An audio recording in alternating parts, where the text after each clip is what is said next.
Shalom, salam sejahtera bagi kita sekalian. Saudara, selamat datang dan selamat beribadah di gereja kita HKBP Jalan Lurah Cimahi hari ini 1 November 2020.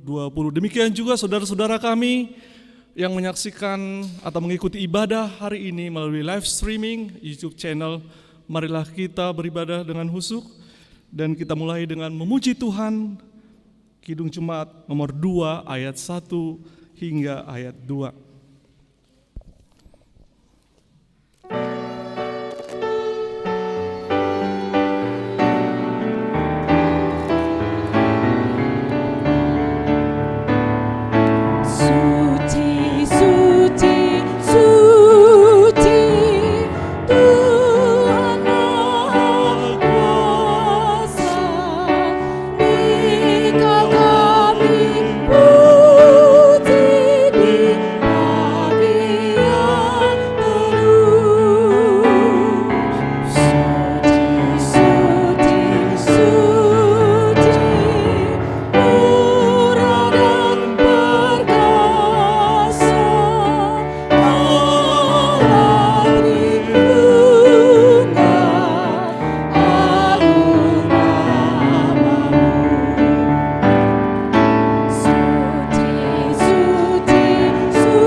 Dalam nama Allah Bapa dan nama anaknya Tuhan Yesus Kristus dan nama Roh Kudus yang menciptakan langit dan bumi. Amin. Bergembira karena Tuhan, maka Ia akan memberikan kepadamu apa yang diinginkan hatimu. Serahkanlah hidupmu kepada Tuhan dan percayalah kepadanya, dan Ia akan bertindak.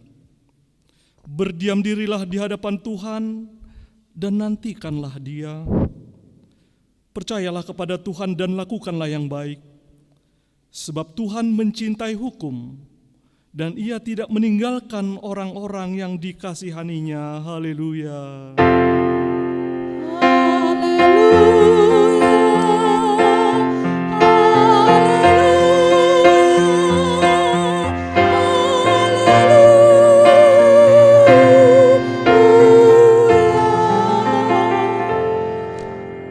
Marilah kita berdoa.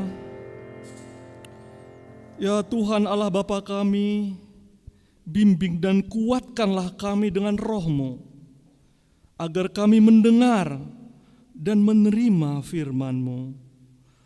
Teguhkanlah firman-Mu di dalam hati kami, supaya kami menjadi baru dan kudus. Tolonglah kami, agar kami semakin percaya kepada anak-Mu Tuhan Yesus Kristus, dan memperoleh hidup yang kekal. Amin. Kita bernyanyi dari Kidung Jemaat nomor 19 ayat 1 dan ayat 4. Kasih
Hukum Tuhan, yaitu hukum Taurat yang pertama hingga hukum Taurat yang ke-10. Titah pertama, Akulah Tuhan Allahmu, jangan ada padamu Allah lain di hadapanku. Titah kedua, jangan perbuat bagimu patung yang menyerupai apapun yang ada di langit, atau yang ada di bumi, atau yang ada di dalam air di bawah bumi, untuk disembah atau dituruti. Titah ketiga, jangan menyebut nama Tuhan Allahmu dengan sembarangan, sebab Tuhan akan menghukum orang yang menyia-nyiakan namanya. Titah keempat, ingat dan kuduskanlah hari Sabat. 6 hari lamanya engkau akan bekerja dan melakukan segala pekerjaanmu. Tetapi hari ke-7 adalah hari Sabat Tuhan Allahmu, maka jangan melakukan sesuatu pekerjaan. Engkau atau anakmu laki-laki, atau anakmu perempuan, atau hambamu laki-laki, atau hambamu perempuan, atau hewanmu, atau orang asing yang berada di tempat kediamanmu. Sebab pada 6 hari lamanya Tuhan menjadikan langit dan bumi, laut dan segala isinya, dan Ia berhenti pada hari yang ke-7. Itulah sebabnya Tuhan memberkati hari Sabat dan menguduskannya. Titah kelima, hormatilah ayah dan ibumu, supaya lanjut umurmu di bumi yang diberikan Tuhan Allahmu kepadamu. Titah keenam, jangan membunuh. Titah ke-7, jangan berzina. Titah ke-8, jangan mencuri. Titah ke-9, jangan mengucapkan saksi dusta terhadap sesamamu manusia. Titah ke-10, jangan mengingini rumah sesamamu. Jangan mengingini istrinya, atau hambanya laki-laki, atau hambanya perempuan, atau lembunya, atau keledainya, atau apapun yang dimiliki sesamamu. Bagaimana firman Tuhan tentang ke-10 hukum itu? Aku, Tuhan Allahmu, adalah Allah yang cemburu, yang membalaskan kesalahan bapa kepada anak-anaknya, kepada keturunannya yang ketiga dan keempat dari orang yang membenci aku. Tetapi aku menunjukkan kasih setia kepada beribu-ribu orang, yaitu mereka yang mengasihi aku dan berpegang pada perintah-perintahku. Demikian hukum Taurat. Marilah kita berdoa memohon kekuatan untuk melakukan hukumnya. Ya Tuhan Allah, kuatkanlah kami untuk melakukan yang sesuai dengan hukum-Mu. Amin. Kita puji Tuhan melalui Kidung Jemaat nomor 29 ayat 1 dan ayat 2.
Marilah kita merendahkan diri untuk mengaku dosa kita.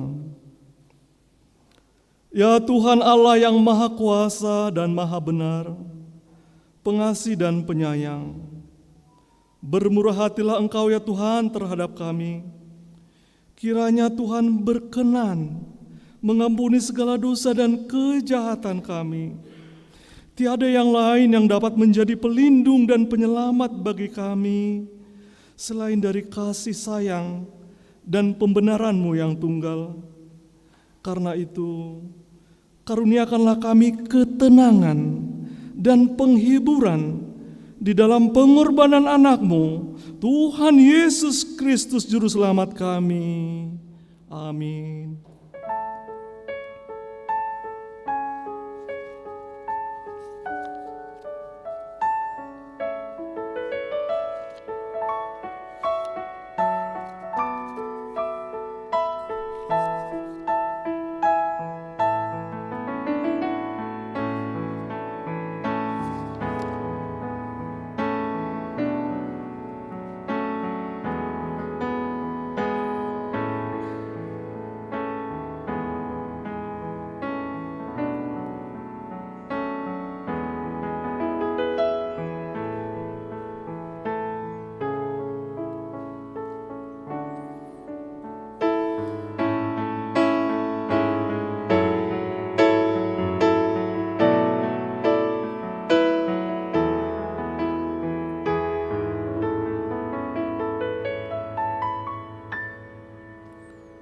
Marilah kita mendengar janji Tuhan tentang pengampunan dosa.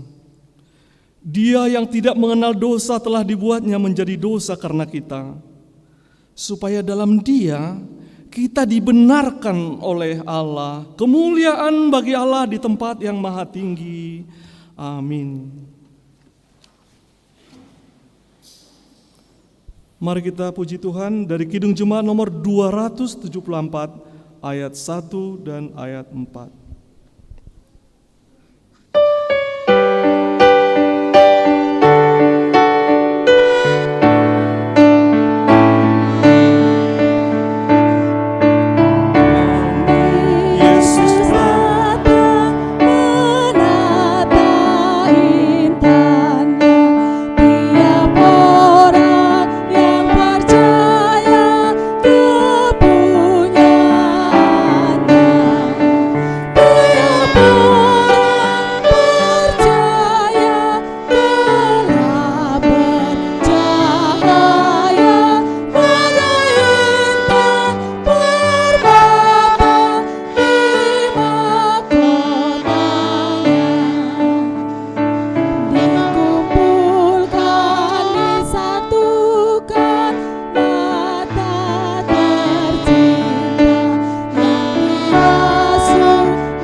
Marilah kita mendengar firman Tuhan yang ditetapkan untuk hari Minggu ini, yaitu dari 1 Korintus pasal 3 ayat 10 hingga ayat 17.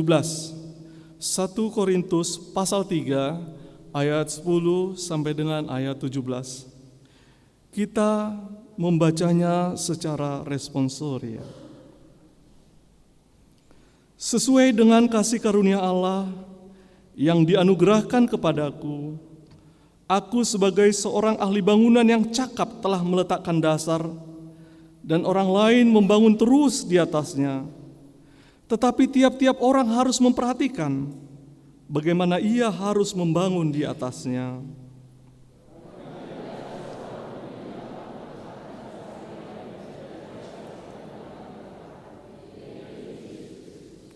Entahkah orang membangun di atas dasar ini dengan emas, perak, batu permata, kayu, rumput kering atau jerami?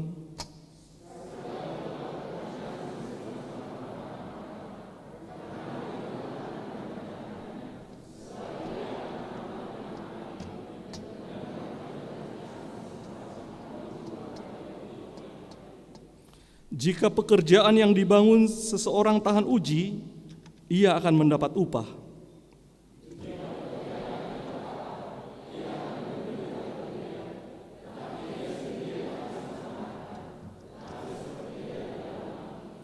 Tidak tahukah kamu bahwa kamu adalah bait Allah dan bahwa Roh Allah diam di dalam kamu?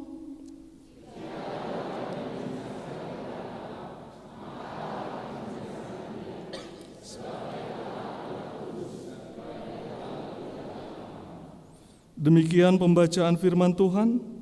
Berbahagialah orang yang mendengar firman Allah serta memeliharanya. Amin.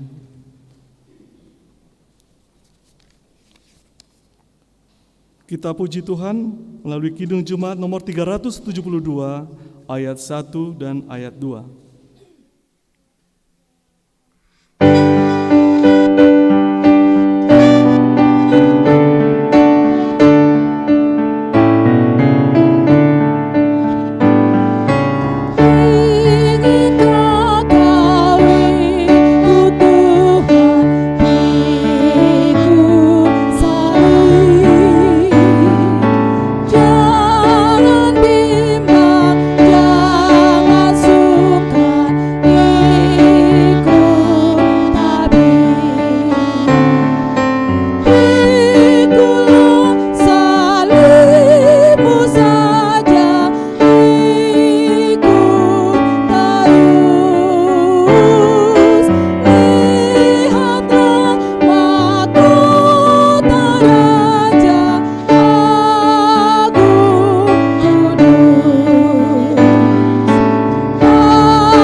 Marilah kita bersama-sama mengaku iman kepercayaan kita, sebagaimana saudara-saudara seiman di seluruh dunia, kita bersama-sama mengucapkannya. Aku percaya kepada Allah, Bapa yang Maha Kuasa, Khalik langit dan bumi. Aku percaya kepada Yesus Kristus, Anaknya yang tunggal Tuhan kita, yang dikandung daripada Roh Kudus, lahir dari anak darah Maria, yang menderita sengsara di bawah pemerintahan Pontius Pilatus, disalibkan, mati dan dikuburkan, yang turun ke dalam kerajaan maut, pada hari yang ketiga bangkit pula dari antara orang mati, naik ke surga, duduk di sebelah kanan Allah Bapa yang Maha Kuasa. Dari sana akan datang kelak untuk menghakimi orang yang hidup dan yang mati. Aku percaya kepada Roh Kudus dan adanya satu gereja yang kudus dan persekutuan orang kudus, pengampunan dosa, kebangkitan daging, dan hidup yang kekal. Amin.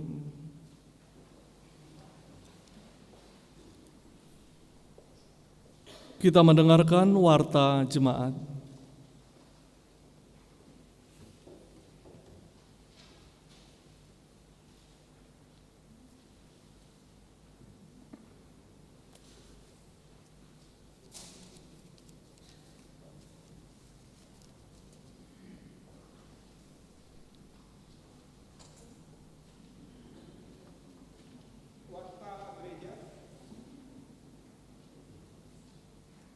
Pertama 272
selamat terbaik nafkah masuk week 7, ibu dan anak dalam keadaan sehat, kiranya anak tersebut tumbuh sehat dan diberkati oleh Tuhan. Berikut 5.2 Pengajaran Siri tahun ajaran 2020-2021. Kegiatan pengajaran Siri tahun ajaran baru 2020-2021 adalah sebagai berikut. 1. Minggu 1 November 2020 pukul 15 WIB pendaftaran sini kepada langsung kepada Pendeta Hasian PS berupa STH di kantor gereja.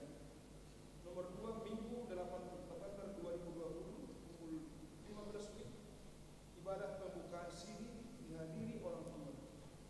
Pada saat pendaftaran supaya membawa fotokopi surat baptis, akte kelahiran dan surat pengantar dari siswa web masing-masing. 5.3 Pesta Gotilon. Pada hari Minggu 15 November 2020, gereja kita mengadakan Pesta Gotilon yang dikoordinir oleh seksi perempuan. Adapun teknis pelaksananya melalui amplop disediakan oleh kuliah dan didistribusikan oleh ketua web masing-masing. Pengembalian amplop tanggal 15 November 2020 dalam setiap ibadah untuk jemaat yang ibadah live streaming supaya menghubungi situs web masing-masing atau mengantar langsung ke kantor gereja. B. Lelang. Sesuai dengan kesepakatan seksi perempuan, harga lelang sebagai berikut. Parsel harga satuan 250.000, napi nadar 300.000, nani ura 300.000. Pemesanan lelang paling lambat Jumat 13 November 2020 pukul 19 WIB. Lelang diserahkan pada Minggu 13 November 2020 kepada pemesan lelang, dan apabila tidak datang beribadah akan diantarkan ke rumah masing-masing. Dan untuk lebih jelas mengenai hal di atas akan disampaikan oleh para tahun setelah pembacaan warta.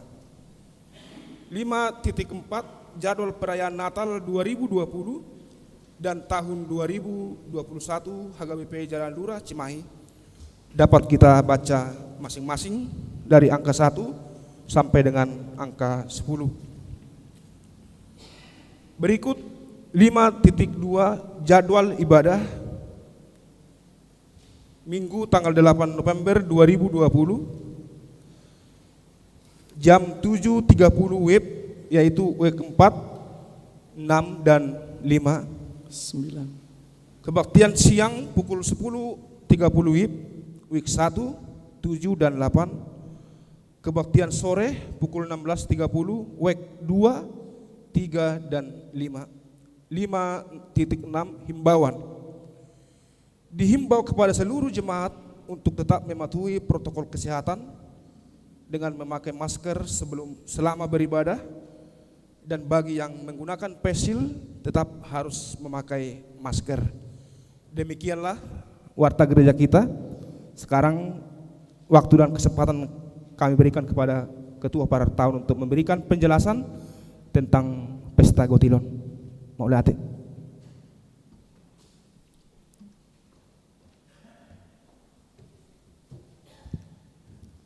Shalom. Shalom. Selamat pagi Bapak Ibu sekalian. Kita bersyukur kepada Tuhan karena kita bisa berkumpul pada pagi hari ini di kebaktian Minggu pagi.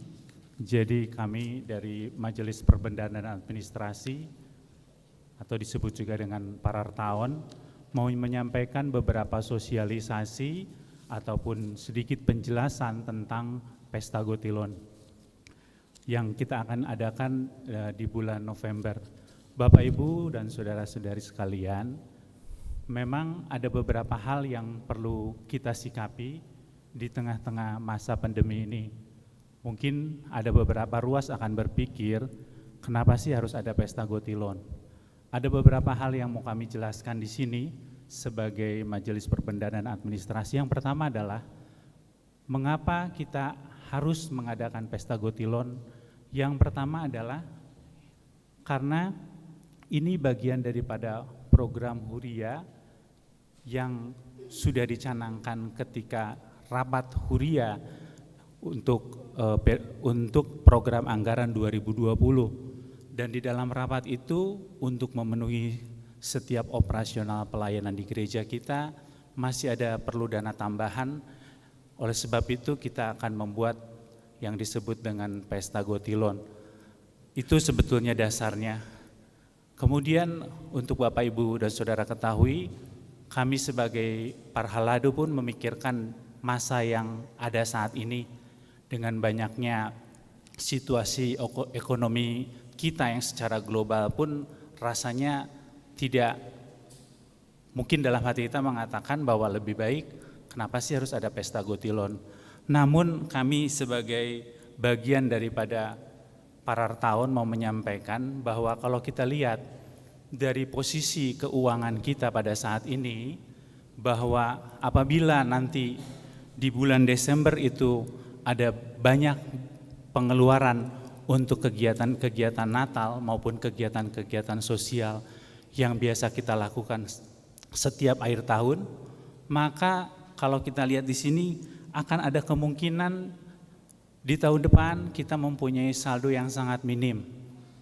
Mungkin tidak minus, tetapi akan menjadi sangat minim. Oleh sebab itu kami melalui juga rapat Parhalado menetapkan bahwa untuk di tahun ini kita tetap mengadakan pesta Gotilon dengan pengharapan begini Bapak Ibu dan Saudara sekalian, bahwa walaupun di masa yang saat ini kita memasuki masa pandemi COVID-19 dengan banyaknya keterbatasan, namun kita harus ingat dan yakin serta percaya kepada Tuhan bahwa kuasa Tuhan tidak pernah terbatas, berkat Tuhan tidak pernah terbatas. Dan gereja Tuhan pun tetap akan terus dapat melakukan setiap pelayanan oleh karena Tuhan memberkati jemaatnya. Itulah gambaran. Oleh sebab itu kami mau menyampaikan bahwa nanti di tanggal 15 November 2020 gereja kita akan mengadakan pesta Gotilon. Dan pesta itu akan diselenggarakan di dalam kebaktian biasa, yaitu 7.30, 10.30, dan 16.30. Jadi kita hanya melakukan pesta berupa yang pertama adalah di dalam kebaktian kita akan memberikan pesta amplop. Pesta amplop di sini adalah bahwa kita setiap jemaat Tuhan, keluarga-keluarga daripada jemaat HKBP Jalan Lurah memberikan apa yang terbaik sebagai ucapan syukur. Kalau mungkin orang tua kita zaman dulu ataupun yang ada di huta, biasa mereka memberikan pesta Gotilon atau pesta panen. Tetapi kalau kita, karena kita ada di kota ini, kita memberikan hasil yang Tuhan berikan, berkat yang Tuhan berikan selama tahun ini. Bagaimana Tuhan memberkati kita, mari kita berikan yang terbaik. Melalui apa saudaraku? Melalui amplop yang nanti akan didistribusikan atau diberikan oleh Sintua Week masing-masing.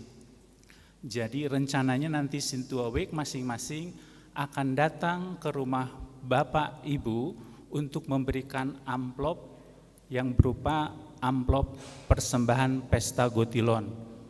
Bapak Ibu Saudara sekalian, mari Bapak Ibu Saudara sekalian boleh mengisi berapapun yang mau diisikan di dalam amplop itu. Nanti di tanggal 15 November 2020 baru amplop itu dibawa ke gereja di dalam setiap kebaktian, kemudian akan dikumpulkan pada bersama dengan persembahan kedua.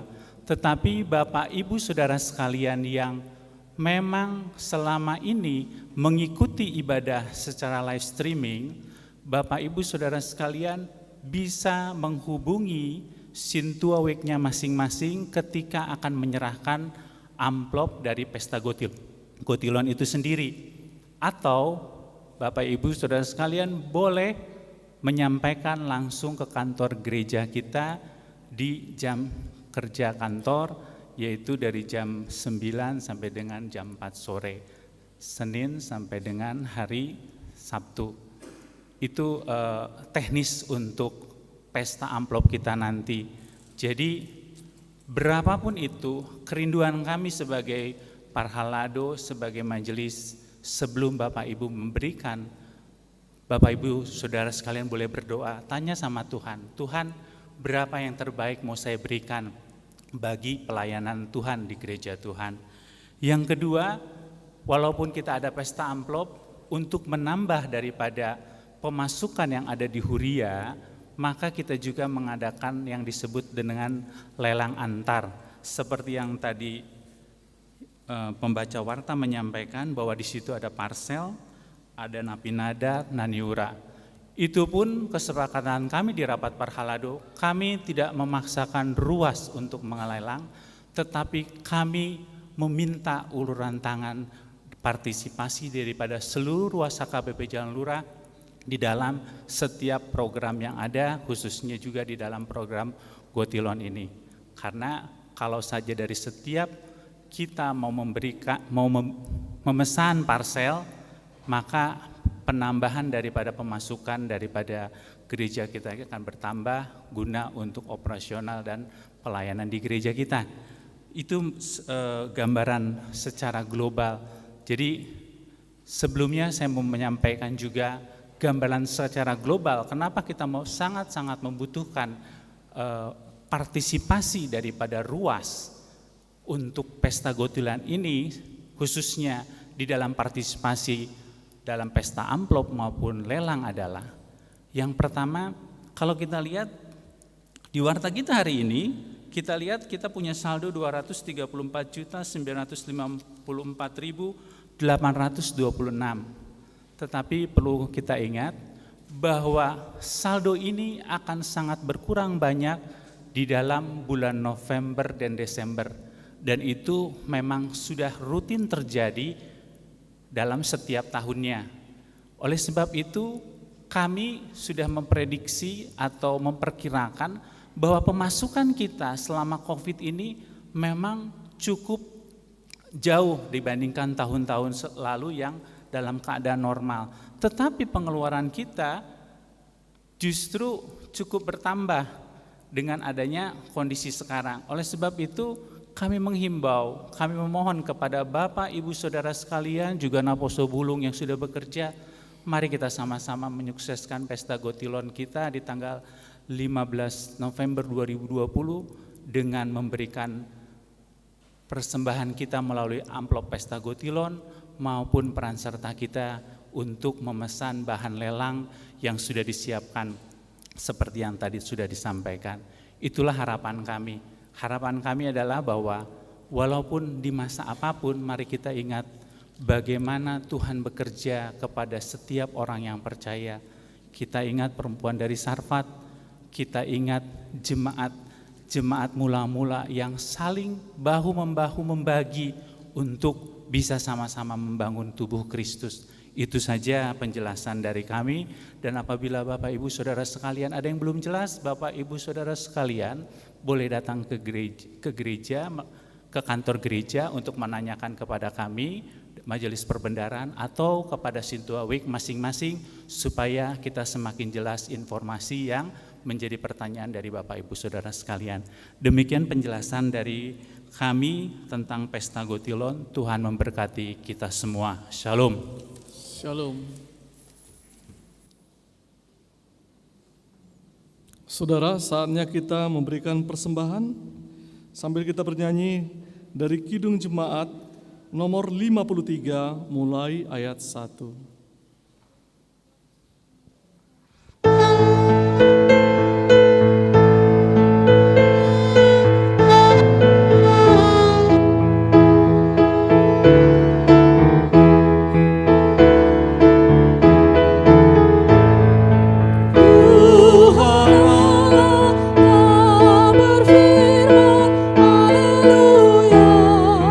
Pada umat sabda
Damai sejahtera Allah yang melampaui akal dan pikiran manusia, itulah yang memelihara hati dan pikiranmu dalam Yesus Kristus, Tuhan dan Juru Selamat kita yang hidup. Amin. Salam. Saudara-saudaraku, Bapak Ibu yang kami kasihi dalam nama Tuhan kita Yesus Kristus, terpujilah Tuhan yang sampai saat ini kita masih diberikan kesempatan untuk beribadah, dan tetap kita mendoakan gereja-gereja Tuhan yang belum bisa beribadah sampai dengan saat ini, dan tetap kita mendoakan agar virus COVID-19 ini cepat berakhir di tengah-tengah negara kita dan juga di seluruh dunia. Kami juga sampaikan salam kami kepada Bapak Ibu jemaat yang ada secara live streaming di rumah masing-masing, yang boleh bersukacita ikut beribadah di tengah-tengah gerejanya HKBP Jalan Lurah saat ini. Saudara-saudaraku, mari kita membuka firman Tuhan hari ini dengan topik reformasi spiritualitas, diambil dari 2 Raja-Raja pasal 23, dibuka dari ayat pertama sampai dengan ayat yang ke-14. Saudara-saudara, jika kita melihat di layar kita firman Tuhan, mari kita membaca firman Tuhan secara bergantian. Sesudah itu, Raja menyuruh orang mengumpulkan semua tua-tua Yehuda dan Yerusalem.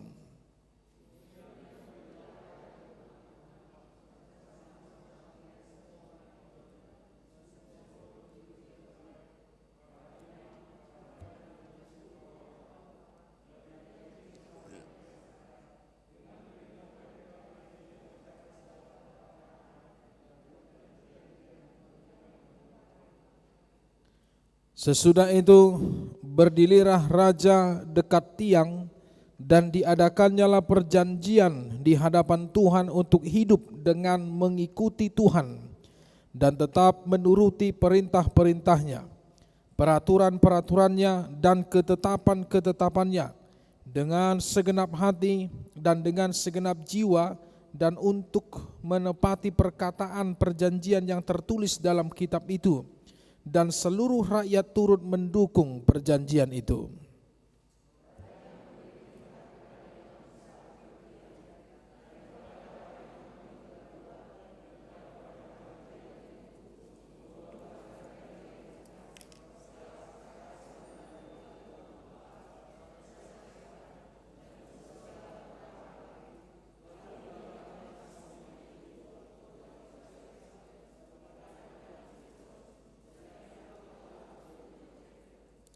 Ia memberhentikan para imam dewa asing yang telah diangkat oleh raja-raja Yehuda untuk membakar korban di bukit pengorbanan di kota-kota Yehuda dan di sekitar Yerusalem. Juga orang-orang yang membakar korban untuk Baal, untuk dewa matahari, untuk dewa bulan, untuk rasi-rasi bintang, dan untuk segenap tentara langit.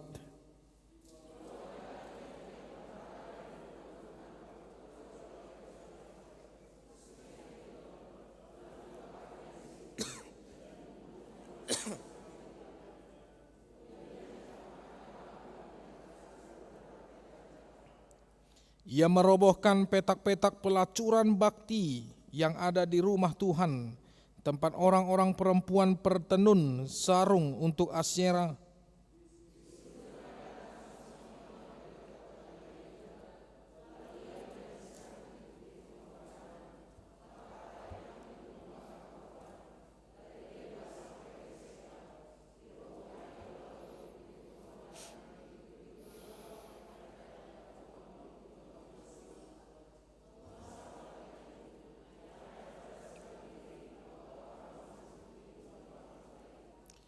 Tetapi para imam bukit-bukit pengorbanan itu tidak boleh naik ke mezbah Tuhan di Yerusalem.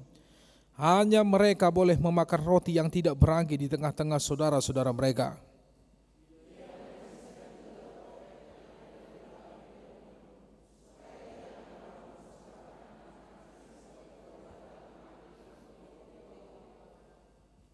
Dibuangnyalah kuda-kuda yang ditaruh oleh raja-raja Yehuda untuk dewa matahari di pintu masuk ke rumah Tuhan, dekat bilik Natan Melek, pegawai istana yang tinggal di gedung samping. Juga kereta-kereta dewa matahari dibakarnya dengan api.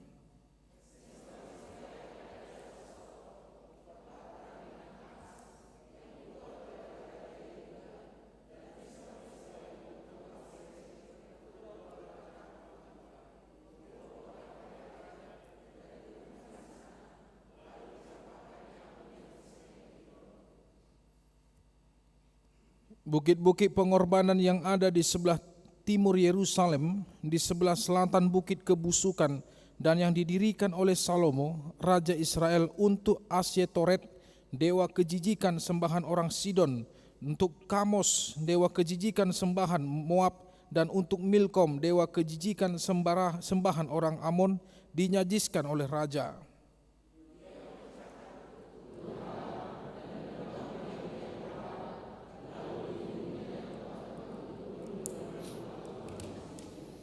Demikian firman Tuhan. Ya, saudara-saudara, Bapak Ibu saudara-saudara yang terkasih dalam Tuhan Yesus Kristus. Firman ini mengingatkan kita tepat kemarin, hari Sabtu tanggal 31 Oktober, mengingatkan peristiwa yang penting bagi seluruh umat Protestan, Kristen Protestan, di mana 503 tahun yang lewat, tepatnya tanggal 31 Oktober tahun 1517,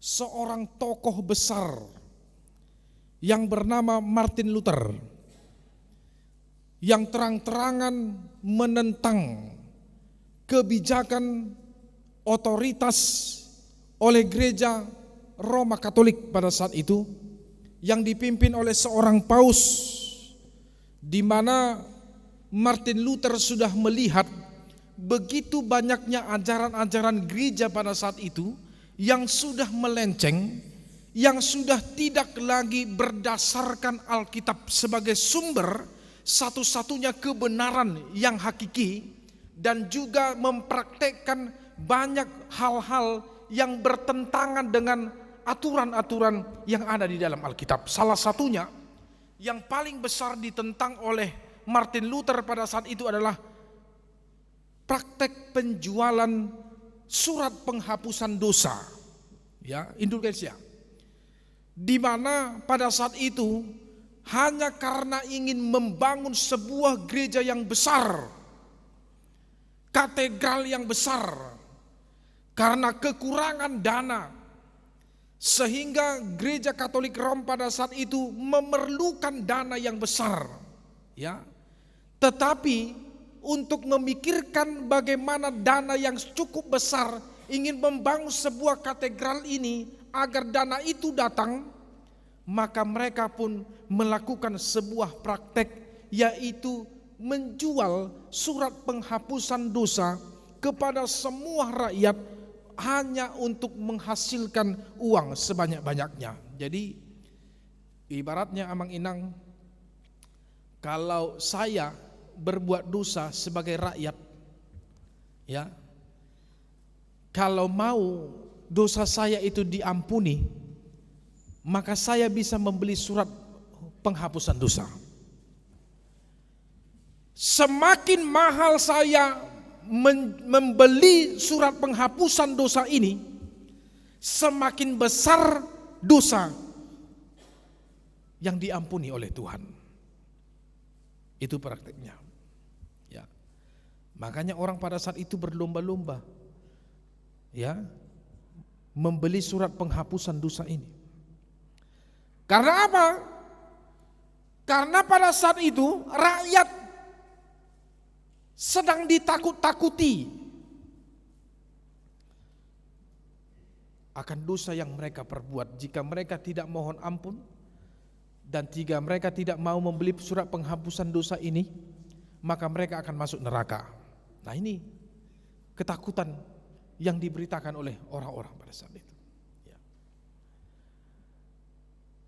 Ada banyak juga lagi hal-hal yang ditentang oleh Martin Luther. Itu sebabnya ada 3 hal yang mau disampaikan Martin Luther, sebenarnya inti dari 95 dalil yang ia tempelkan di sebuah gereja di kota Wittenberg, Jerman.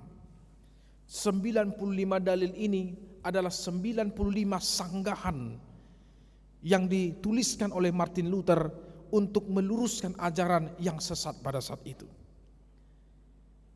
Intinya ada 3. Yang pertama adalah sola scriptura, kembali kepada Alkitab sebagai sumber satu-satunya kebenaran. Ya. Kalau di luar Alkitab tidak ada kebenaran itu lagi.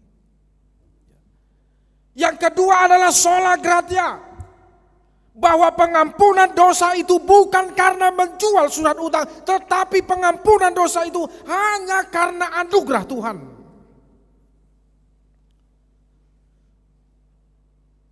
Jadi olan alani asini roh haruda, karena anugerah Tuhan yang luar biasa yang kita terima, maka kita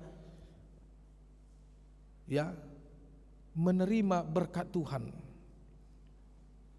Ketiga, sola fide, holan alani hapor siau mudo imanmu. Ya. Di luar yang ketiga itu tidak ada kebenaran yang hakiki. Apa efeknya bagi Martin Luther? Martin Luther dikucilkan dan dianggap sebagai pengkhianat pada saat itu. Padahal Martin Luther itu adalah seorang biarawan yang belajar membiara, ya, tahulah biara. Yang hidupnya itu jauh dari kerumunan orang. Tetapi dia tidak tinggal diam terhadap situasi yang melenceng pada saat itu. Kenapa seperti ini? Ada apa? Karena Martin Luther, dia belajar tentang firman Tuhan, yaitu dari Alkitab sebagai satu-satunya sumber kebenaran yang hakiki. Tidak ada kebenaran yang lain di luar daripada Alkitab. Dia katakan itu. Maka dia berani menentang. Ya. Apa hasilnya? Hasilnya adalah begitu banyak orang yang mulai sadar terhadap pernyataan Martin Luther. Oh, ternyata apa yang diajarkan oleh gereja Katolik pada saat itu salah melalui pausnya. Maka mereka pun berbondong-bondong untuk mengikuti Martin Luther. Tetapi satu yang diinginkan Martin Luther pada saat itu adalah gereja tidak boleh pecah. Makanya dalam pengakuan iman rasuli ada kata am yang dilekatkan. Ya. Am itu artinya adalah satu, tidak terpisah. Ya. Dan dia tidak menginginkan perpecahan gereja sedikit pun pada saat itu. Dia tidak menginginkan ada munculnya golongan-golongan pada saat itu. Tetapi apa boleh buat, setelah Martin Luther mati, muncullah golongan-golongan yang pro kepada Martin Luther. Makanya disebutlah kita sebagai Protestan. Ya. Makanya sampai sekarang, dulu orang Katolik menyebut kita adalah orang yang tersesat. Siapa itu orang Kristen? Oh, orang yang tersesat itu dulu. Ya, berubah lagi. Ya. Mereka menyebut kita itu adalah orang yang di luar keyakinan mereka. Ya. Makanya sampai sekarang Katolik mereka enggak mau disebut Kristen. Katolik, Kristen. Tapi puji Tuhan, pertikaian itu akhirnya berakhir. Ya kan? Akhirnya berakhir dengan perdamaian. Ya. Sampai sekarang Katolik dan Kristen, Protestan saling menerima apa yang diajarkan masing-masing oleh pemimpin-pemimpin agama tersebut. Tetapi satu hal yang kita pelajari dari Martin Luther adalah keberaniannya menegakkan kebenaran. Itu firman Tuhan hari ini. Keberanian menegakkan kebenaran yang benar kebenaran itu adalah yang merupakan hakiki dan yang betul-betul satu-satunya kebenaran yang harus dipertahankan. Itu terjadi pada zaman Raja Yosia pada saat ini. Raja Yosia, dia menjadi raja atas Yehuda, menggantikan para leluhurnya. Dia pada saat itu sah menjadi raja masih berumur 8 tahun. Kita baca di ayat pasal 22 ayat 1. Bayangkan umur 8 tahun. Dia sudah diangkat menjadi raja pada saat itu. Ia memerintah di sebuah kota yang besar pada saat itu. Tetapi keunggulan Yosia, walaupun dia masih umur 8 tahun ketika dia diangkat menjadi seorang raja, dia sudah mulai mengenal Tuhan. Dari mana? Dari ajaran ibunya dan ayahnya. Ya. Makanya kita lihat di pasal 22 ayat yang kedua, ia melakukan apa yang benar di mata Tuhan dan hidup sama seperti Daud bapa leluhurnya, dan tidak menyimpang ke kanan atau ke kiri. Ya. Dia belajar, dia diajarkan oleh orang tuanya. Itu makanya anak-anak saudara Amang Inang, pendidikan sejak dini dan pendidikan yang pertama sekali dikecap, dirasakan, dilihat dan dipelajari oleh anak-anak adalah dari orang tuanya, bukan dari guru, bukan dari guru sekolah minggu, bukan dari opungnya, bukan dari orang lain, tetapi dari orang tuanya. Karena Yosia memiliki orang tua yang takut akan Tuhan, orang tua yang sangat dekat kepada Tuhan, orang tua yang selalu melakukan apa yang benar di hadapan Tuhan. Maka ajaran itu pun ia turunkan kepada anaknya Yosia. Ya. Kemudian setelah Yosia pun belajar dewasa, pada saat itu dia berumur 16 tahun. Dia sudah melihat apa yang terjadi di dalam kerajaannya. Salah satunya yang dia soroti adalah praktek penyembahan terhadap dewa-dewa di rumah-rumah Tuhan. Karena berbeda, aku diajarkan oleh ayah dan ibuku adalah mengenal Yahweh, Tuhan Allah. Tapi kenapa rakyatku lebih banyak menyembah dewa-dewa, membakar korban-korban sajian, dan yang paling-paling terburuknya adalah jika kita melihat Bapak Ibu Saudara-saudara di pasal 23 ayat yang ke-10, yaitu ketika banyak orang-orang berani mengorbankan nyawa anak-anaknya untuk dipersembahkan kepada dewa Malok, ya, sebagai korban bakaran. Dia heran. Itu sebabnya ketika dia berumur 16 tahun, maka dia menyuruh Safan panitranya memanggil seorang imam besar yang bernama Hilkia dari rumah Tuhan. Awalnya dia ingin membangun rumah Tuhan. Itu awalnya. Dia mengatakan kepada imam yang di Hilkia pada saat itu, suruhlah ambil semua uang yang ada di mezbah Tuhan. Panggil semua tukang-tukang bangunan, tukang kayu. Aku rindu ingin membangun rumah Tuhan.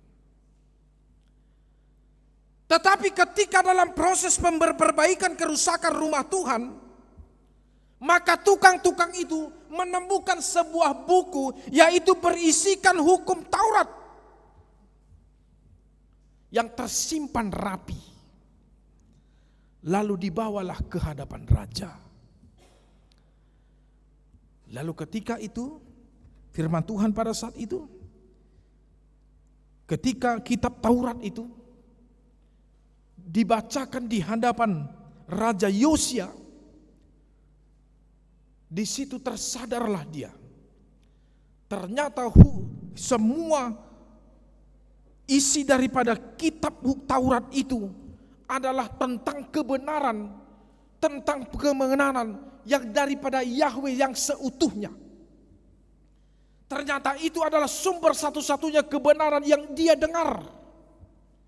Makanya ketika dia sudah mendengarkan semua isi kitab Taurat itu, di pasal 22 ayat 11 dia katakan bahwa lalu raja mengoyakkan pakaiannya. Kemudian dia tersungkur di hadapan Tuhan. Dia tersadar di hadapan Tuhan. Ternyata apa yang dilakukan oleh rakyatnya selama ini, apa yang disembah oleh rakyatnya selama ini adalah salah, telah melenceng dari Tuhan. Lalu muncul ketakutan dalam diri Yosia. Jangan-jangan Tuhan akan menghukum bangsa ini. Tetapi sebelum itu terjadi, dia menyuruh Imam Milka untuk meminta petunjuk kepada Tuhan. Menyuruh Imam Hilkia agar berdoa kepada Tuhan, meminta petunjuk kepada Tuhan, agar bagaimana dia sebagai raja untuk meluruskan, membenarkan, memperbaiki kembali ajaran-ajaran yang salah di tengah-tengah kerajaannya pada saat itu. Lalu Tuhan pun berbicara kepada Imam Hilkia, dan Tuhan pun memberikan belas kasihannya kepada Raja Yosia, karena Raja Yosia pada saat itu sudah menemukan kebenaran yang hakiki, dan dia pada masa kecilnya juga sudah belajar akan firman Tuhan. Lalu dia memiliki keberanian untuk mengubah praktek-praktek daripada penyembahan kepada korban, kepada dewa-dewa yang merupakan tidak sejajar dengan Tuhan Allah pada saat itu. Maka Allah pun merestui apa yang menjadi inisiatif daripada seorang Raja Yosia. Saudara-saudara yang terkasih dalam Tuhan Yesus, itulah firman Tuhan dalam pasal 23 ini.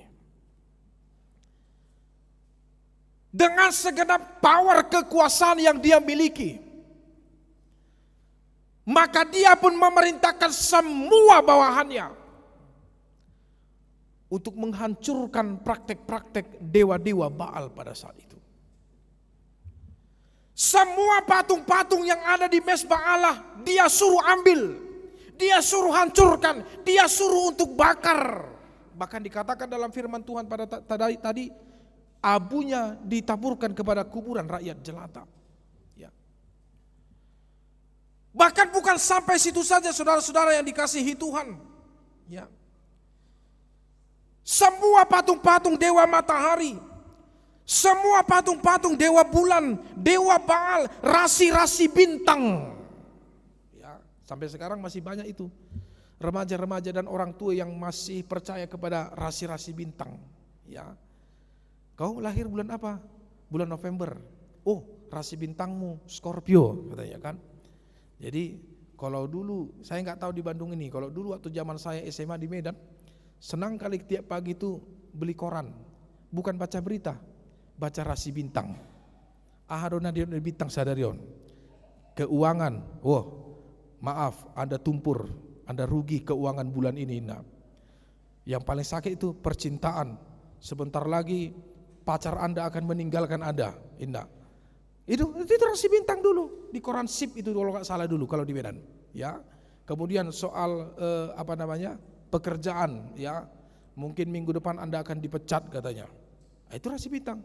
Celakanya banyak yang percaya. Ya. Bahkan ada dulu teman saya begitu. Ya. Kenapa murung lai? Gak mujur hidupku lai katanya. Kenapa? Ku baca rasi bintangku tadi Libra. Apa rupanya dibilang? Katanya aku akan mendapatkan celaka pada minggu ini, makanya ketakutan aku katanya. Banyak orang yang percaya itu. Celakanya banyak orang percaya itu. Horoskop banyak orang percaya sampai sekarang. Saya nggak tahu, Abang Gina masih ada yang percaya itu atau tidak. Mudah-mudahan jangan ada lagi ya. Horoskop, bahkan untuk perjodohan pun ada sampai seperti itu. Ya, apa bintangmu Libra? Oh maaf, nggak cocok. Ya, aku Pisces, nggak cocok katanya. Dari mana jalannya? Kadang itulah yang membuat orang bubar. Ya, apa siomu? Sio bagudung ina. Ahasiom, sio biang ina. Sampai sekarang kalau ditanya orang sama saya, apa sioku? Gak tahu aku apa sioku. Bulan berapa kau lahir? Bulan November. Tikus lah kau katanya. Gak bagus saya bilang. Masa dibilang saya tikus?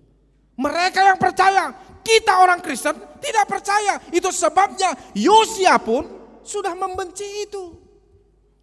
Dia sudah menghancurkan praktek-praktek yang seperti itu.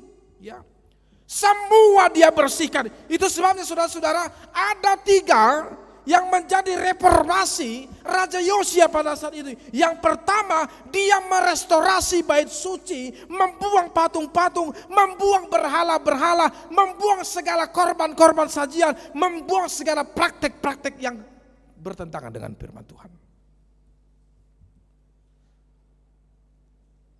Atar sarupa doi morolau hita tudatu. Banyak orang Kristen yang tak sadar mereka telah melakukan dosa padahal mereka Kristen. Salah satunya adalah ketika mereka berziarah ke kuburan. Siapa masih ada enggak di sini yang masih pergi ke kuburan berziarah bawa makanan? Ngidupkan rokok. Ya. Karena ada begitu, dihidupkan rokok, surya. Ya kan? Dihidupkan. Enggak boleh di mulut itu, langsung dibakar tuh. Ditaruh di kuburan. Sadar enggak dia? Yang meninggal itu bapaknya mati karena merokok. Udah mati, dikasih lagi rokok. Ya, untung aja dia nggak ngomong dari belakang. Woi, aku ini mati karena rokok. Kenapa aku kasih lagi rokok? Katanya kan. Untung aja. Ada seperti itu. Memberikan makanan dan sajian-sajian. Praktik-praktik yang tidak baik. Ya. Yang kedua, Yosia memperbaharui semua ibadah pada saat itu. Dan dia membuat satu aturan yang menjadi peraturan yang baku. Tidak ada yang boleh menyembah dewa-dewa kecuali menyembah Yahweh, Tuhan Allah, satu-satunya Tuhan. Kalau ada yang berani, maka dia akan dihukum mati. Dia sucikan semua ibadah. Yang ketiga, saudara-saudara, dia memberhentikan bahkan memecat semua karyawan-karyawan, semua para imam-imam yang melayani dewa-dewa Baal pada saat itu. Dan celakanya saudara-saudara yang dikasihi dalam Tuhan kita Yesus Kristus, ya. Pada saat itu, kalau kita lihat di ayat 7, ada praktek pelacuran di rumah Tuhan. Yaitu pelacuran bakti namanya. Artinya jika ada perempuan yang merelakan dirinya untuk sebagai pelacur kepada orang-orang laki-laki hidung belang, melakukan praktek pelacuran di rumah Tuhan pada saat itu, mereka akan diiming-imingi bahwa mereka adalah perempuan yang suci. Dan jika ada yang memakai jasa pelacuran pada saat itu, ya, dengan ditagih uang, maka mereka akan diiming-imingi mendapatkan berkat dari dewa. Itu parahnya. Ya. Itu sebabnya Yosia memecat semua. Karena apa? Ternyata semua imam-imam yang melayani dewa-dewa Baal pada saat itu digaji oleh kerajaan. Maka dengan ketegasan Yosia pun memecat itu semua. Ya. Nah, saudara-saudara yang dikasihi Tuhan, di sini kita bisa melihat bagaimana ketegasan Yosia untuk bersatu kembali, meluruskan kembali agar rakyatnya kembali kepada jalan kebenaran. Tidak ada satupun yang melakukan praktek yang di luar daripada kebenaran Tuhan. Itu Yosia. Ya. Itu sebabnya Yosia ingin mengajarkan kepada kita saat ini, Amang Inang. Yang pertama adalah ingat, Tuhan ingin bahwa agar kita hidup kudus dan menginginkan agar kita satu-satunya menyembah Tuhan Allah.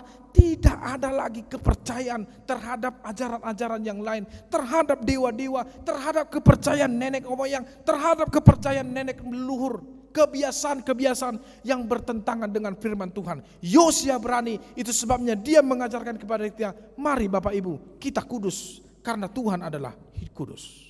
Itu yang pertama.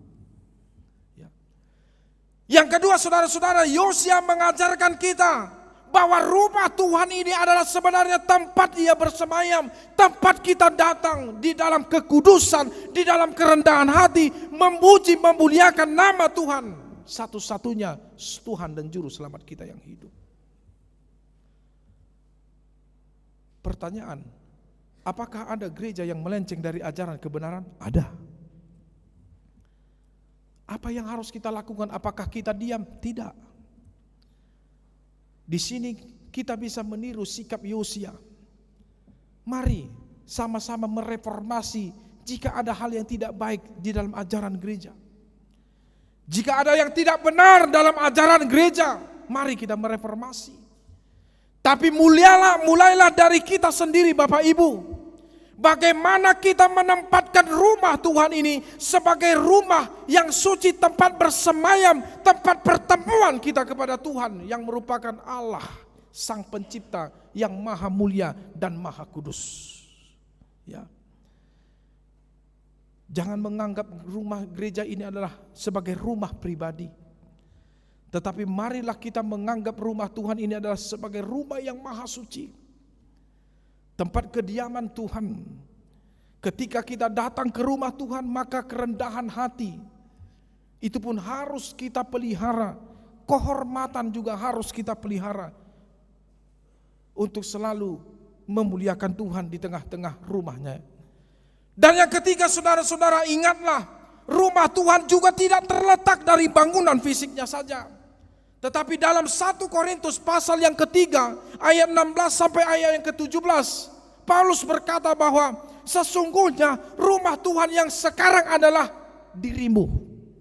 Kita sendiri adalah bait Allah, tempat bersemayam daripada Tuhan Allah. Makanya Paulus mengatakan jangan rusak dirimu, karena dirimu itu adalah bait Tuhan. Dirimu itu adalah tempat roh Tuhan. Hatimu adalah tempat bersemayam roh Tuhan. Makanya roh Tuhan selalu mengajarkan apa yang terbaik dalam dirimu, Amang Inang. Makanya roh Tuhan selalu mengajarkan agar kita melawan pikiran kita, melawan kehendak, melawan segala keinginan daging kita. Disitulah Tuhan bersemayam. Jangan rusak dirimu, jangan rusak tubuhmu, jangan rusak perilakumu, jangan rusak segala imanmu. Karena tubuhmu adalah bait Allah.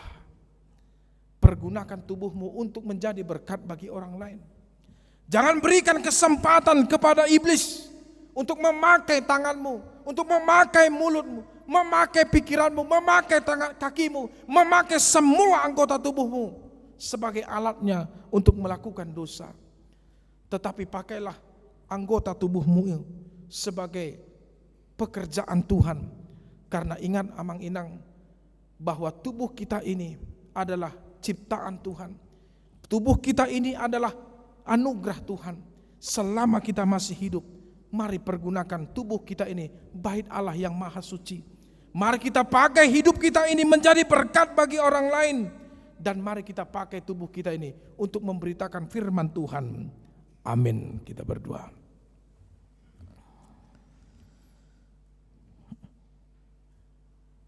Bapa dalam surga, dalam Tuhan kami Yesus Kristus dan Juru Selamat kami yang hidup, kemuliaan dan kehormatan kami hantarkan ke hadirat-Mu ya Tuhan yang Maha Kudus.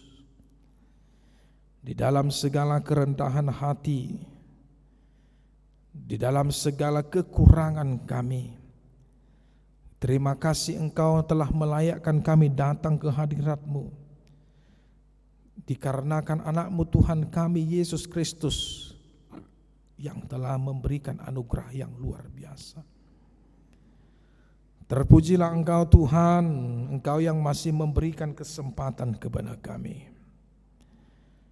memberikan perlindungan, menjauhkan dari mara bahaya. Terlebih di dalam masa-masa pandemi COVID-19 yang masih belum berakhir. Terima kasih Tuhan, Engkau membungkus kami dan melindungi kami di dalam anugerah Tuhan yang luar biasa. Kami dapat bersuka cita dengan saudara-saudara kami memuliakan nama Tuhan di rumah-Mu ini Tuhan. Walaupun dalam situasi yang tidak normal, tapi kami bersyukur kami masih Engkau berikan kesehatan dan kekuatan. Terima kasih kami sampaikan kepadamu ya Allah kami yang maha baik. Firman-Mu yang menyejukkan dan yang menjadi pegangan di dalam hidup kami, yaitu tentang kisah hamba-Mu Raja Yosia yang telah mereformasikan spiritualitas, memperbaiki, merestorasi, memperbaharui bait-Mu, mesbah-Mu, tidak lagi dipergunakan untuk menyembah Baal dan dewa-dewa pada saat itu. Semuanya Ia musnahkan, Ia singkirkan, dan mengajak para rakyat untuk kembali ke dalam persembahan yang benar, yaitu memuliakan nama Tuhan sebagai satu-satunya Tuhan dan Juru Selamat. Terima kasih Tuhan, Raja Yosia yang mengingatkan kami kembali agar kami berani untuk menegakkan kebenaran di tengah-tengah rumah-Mu ini ya Tuhan, di dalam kehidupan keluarga kami, di tengah-tengah kehidupan pribadi kami. Dan dengan sadar kami telah disadarkan oleh Raja Yosia, ternyata kami juga Tuhan selama ini telah melakukan praktek-praktek yang tidak benar di hadapan Tuhan, yang telah membuat hidup kami hanya untuk mencari kesenangan duniawi. Bahkan di antara kami juga Tuhan, kami telah memakai banyak waktu kami hanya untuk menghasilkan dan juga mencari materi yang hanya untuk menyenangkan kami. Tetapi terima kasih Tuhan, Raja Yosia telah mengingatkan kami bahwasanya semuanya itu tidak ada apa-apanya, tetapi kami diarahkan kami kembali untuk berjalan di dalam jalan kebenaran Tuhan, karena Engkaulah satu-satunya Tuhan dan Juru Selamat. Tidak ada Tuhan yang lain, tidak ada keselamatan yang lain, baik di dalam kolong langit ini maupun yang ada di atas air. Satu-satunya hanya berada di dalam Tuhan Yesus, Juru Selamat kami yang hidup. Terima kasih Tuhan. Sekarang Tuhan, bekali kami agar kami menjadi seperti Raja Yosia yang berani menyuarakan kebenaran Tuhan, yang berani memberitakan firman Tuhan, yang berani memberitakan keselamatan satu-satunya hanya dari Tuhan, dan yang melawan segala kenikmatan dunia ini yang disodorkan oleh dunia ini. Dan kami juga mendoakan saudara-saudara kami yang telah tersesat, Tuhan Engkaulah yang mengarahkan mereka agar mereka kembali ke dalam jalan kebenaran yang dari Tuhan. Hamba juga mendoakan Tuhan jemaat Tuhan hari ini. Tuhan, biarlah tangan-Mu yang maha kudus, Engkau memberkati mereka pribadi lepas pribadi, memberkati keluarga, menyertai mereka dalam setiap kehidupan mereka, memberikan mereka Tuhan segala kehidupan yang cukup di tengah-tengah hidup mereka, memberkati setiap pekerjaan mereka, menjamah setiap jemaat Tuhan yang di dalam penyakit, menjamah dan menguatkan setiap jemaat Tuhan yang di dalam masa-masa menghadapi penderitaan. Begitu juga Tuhan dengan jemaat Tuhan yang berulang tahun dan juga berulang tahun pernikahan. Kami mohon Tuhan berkati, Tuhan melindungi, dan Tuhan sertai. Terima kasih Tuhan, kami juga akan pulang dari rumah-Mu yang maha kudus ini. Tuhan, Engkau yang memberkati kami di perjalanan, Dan apapun yang kami lakukan di dalam minggu-minggu ini, kami hanya serahkan hidup kami kepada Tuhan. Mohon Roh-Mu yang mengajarkan kami, agar kami tetap berjalan di dalam jalan kebenaran yang dari Tuhan. Terima kasih Allah kami yang baik. Inilah doa kami dalam nama anak-Mu Yesus Kristus. Kami berdoa dan mengucap syukur. Amin. Bapak, Ibu, Saudara-saudara, mari kita memuliakan nama Tuhan, memberikan persembahan kita. Kita bernyanyi.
Kita bangkit berdiri.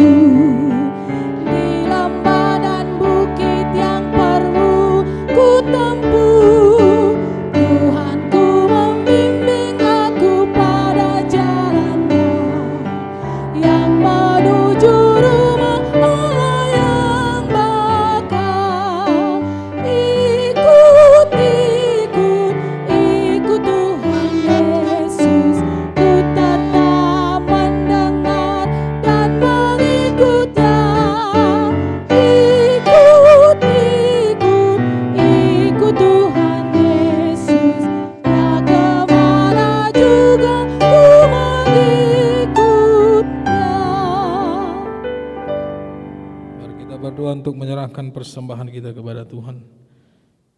Ya Allah Bapa kami yang di surga, kami mengaku bahwa Tuhan adalah sumber dari segala karunia yang melimpah dalam kehidupan kami masing-masing. Sebahagian daripada karunia itu kami serahkan kembali sebagai persembahan kepada Tuhan.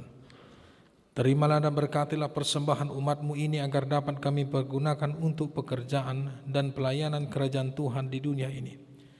Bukalah hati kami untuk mengenal betapa banyak berkat dan karunia yang kami peroleh dari Tuhan, supaya kami senantiasa bersyukur kepadamu dalam nama Yesus Kristus Tuhan kami. Amin. Tuhan karuniamu roh dan jiwaku semua, nyawa juga hidup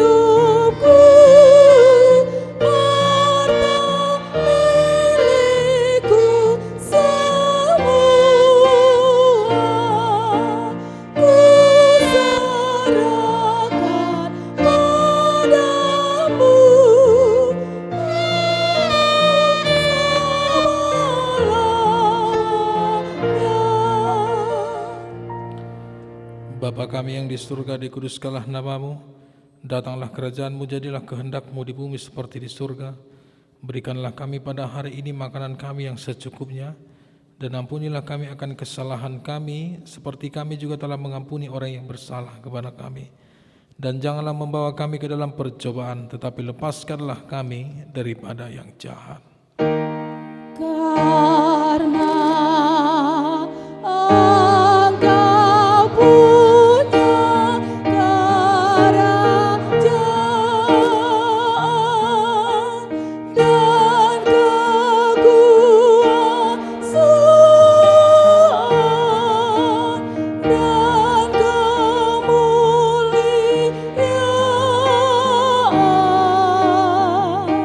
sampai selama-lamanya. Amin.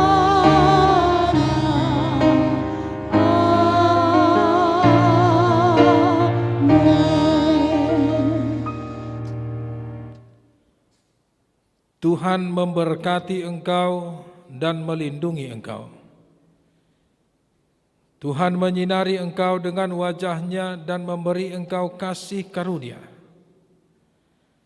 Tuhan menghadapkan wajah-Nya kepada engkau dan memberi engkau damai sejahtera. Amin. Amin. Amin. Amin.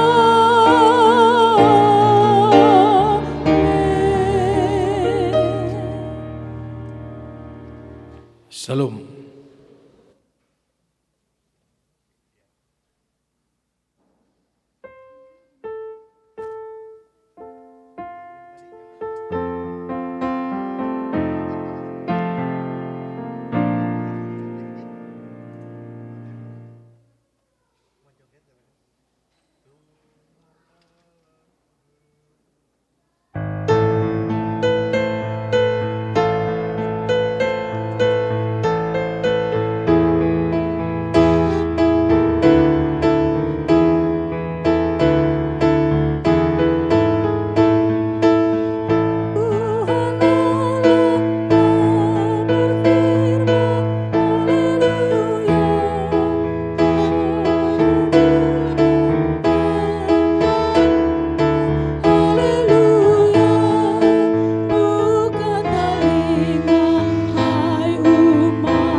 Tuhan